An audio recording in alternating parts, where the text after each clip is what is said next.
حضرت محمد مصطفیٰ صلی اللہ علیہ وآلہ وسلم نے فرمایا کہ جب مجھے معراج پر لے جایا گیا تو وہاں میں نے دیکھا کہ ایک فرشتہ تھا کہ جس کے 1000 ہاتھ اور ہر ہاتھ کی 1000 انگلیاں تھیں کہ جن سے وہ حساب کر رہا تھا۔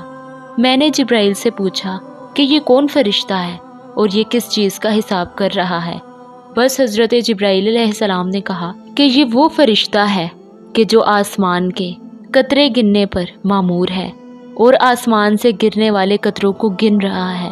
بس رسول خدا فرماتے ہیں کہ میں نے پوچھا کہ کیا تم زمین کے خلق ہونے سے لے کر آج تک بارش کے برسنے والے قطروں کو جانتے ہو؟ اس فرشتے نے کہا کہ اے اللہ کے رسول، مجھے قسم ہے اس خدا کی کہ جس نے آپ کو رسول مبعوث کیا، میں زمین پر گرنے والے تمام قطرات کی تعداد بتا سکتا ہوں، بلکہ کہاں کتنے قطرے گرے ہیں وہ بھی بتا سکتا ہوں۔ پھر فرشتے نے کہا کہ بارش کے وہ قطرات کہ جو دریاؤں، شہروں، بنجر زمین اور اسی طرح قبرستان میں بھی گرتے ہیں، میں ان کی تعداد بتا سکتا ہوں۔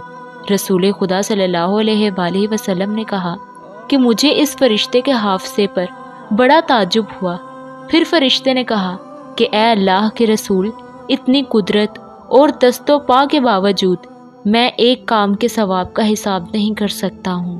بس جناب رسالت مآب نے پوچھا کہ وہ کون سا کام ہے؟